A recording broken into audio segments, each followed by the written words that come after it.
E submetido a julgamento perante o Tribunal do Júri desta comarca, por suspeita de ter praticado homicídio triplamente qualificado, nos termos do artigo 121, parágrafo 2º, incisos 1º, 3º e 4º, além de, em conexão, os crimes de estupro, no artigo 213, e ocultação de cadáver, no artigo 211, todos do Código Penal, contra a vítima Ana Alice de Macedo Valentim. Perante o Conselho de Sentença, defenderam o Ministério Público e sua assistência a condenação do pronunciado,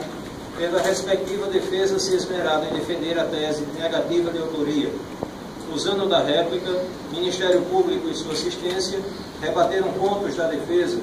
que, por sua vez, em tréplica, ratificou suas alegações em busca da absolvição do acusado por negativa de autoria e ausência de comprovação técnica das acusações.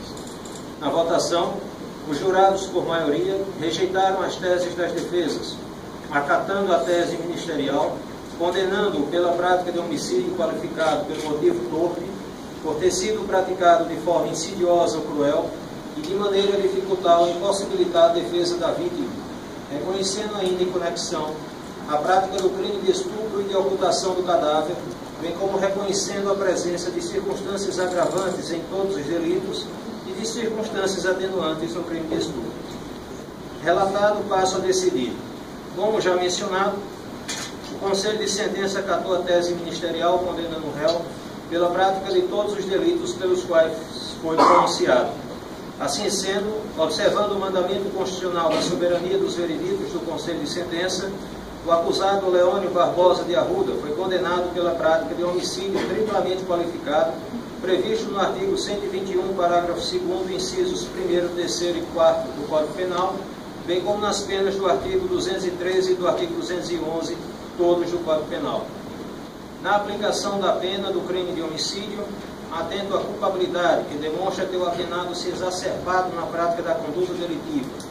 aos antecedentes que devem ser observados de forma favorável ao acusado, diz que apesar de constar passagens policiais, ainda é tecnicamente primário, desde que não se tem notícias de que tenha sido condenado definitivamente. Conduta social e personalidade que apresentam certa anormalidade, desde que restou comprovado nos autos ao menos 3 passagens policiais por delitos outros. Aos motivos do delito, que foram de reprovabilidade imensa, pois decorrente de sanha sexual. As circunstâncias do fato, que demonstram ter o pronunciado agido com extrema frieza e sanha mortífera. As consequências do crime, que foram de grande relevo, pois ceifou uma vida humana, causando sofrimento aos familiares, e ainda ao comportamento da vítima, que em nada contribuiu para o delito, fixo a pena base em 23 anos de reclusão. Pesa sobre o réu a agravante genérica prevista no artigo 61, inciso 2º, a linha B, razão pelo qual majora a reprimenda em 12 meses, totalizando em definitivo a pena em reclusão de 24 anos. Pena essa que torna definitiva a falta de circunstâncias outras que permitam sua alteração. Do crime de estupro, atentando às circunstâncias judiciais do artigo 59, bem como a votação do Conselho de Sentença, fixei a pena base em 8 anos de reclusão, considerando, em relação às circunstâncias atenuantes e agravantes, como o Conselho de Sentença reconheceu a existência de ambas, foi aplicada a regra do artigo 67, para considerar reciprocamente aplicadas e anuladas, ficando, pois, o crime de estupro apenado com 8 anos de reclusão em definitivo. Do crime de ocultação de cadáver, atento às circunstâncias judiciais do artigo 59, foi fixado a pena em 2 anos de reclusão, tendo o Conselho de Sentença reconhecido a existência de circunstância agravante, foi identificada na hipótese prevista no artigo 61, inciso 2º, a linha A, pela torpeza com que foi praticado, majorando a pena para 2 anos e 4 meses de reclusão. Considerando ainda que o crime em tela prevê pena pecuniária cumulativa, adotados os mesmos critérios fixados, já considerado agravante, a pena pecuniária em 60 dias multas à razão de 1/30 do salário mínimo vigente à época dos fatos. Verifica-se do percurso criminoso que os delitos foram praticados em ocasiões autônomas, frutos dos desígnios volitivos do apenado. Deste tom lícito se torna entender que os crimes foram praticados em concurso material, impondo a aplicação cumulativa das penas impostas.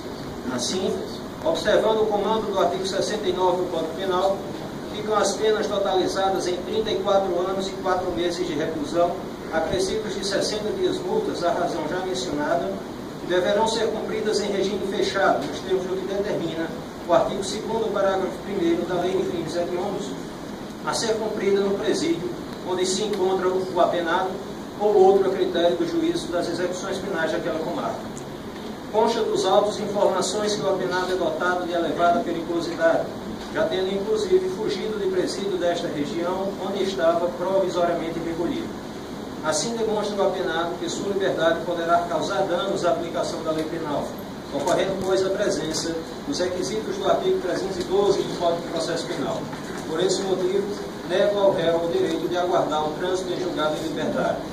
Condeno ainda o acusado no pagamento de custas processuais. Com o julgamento,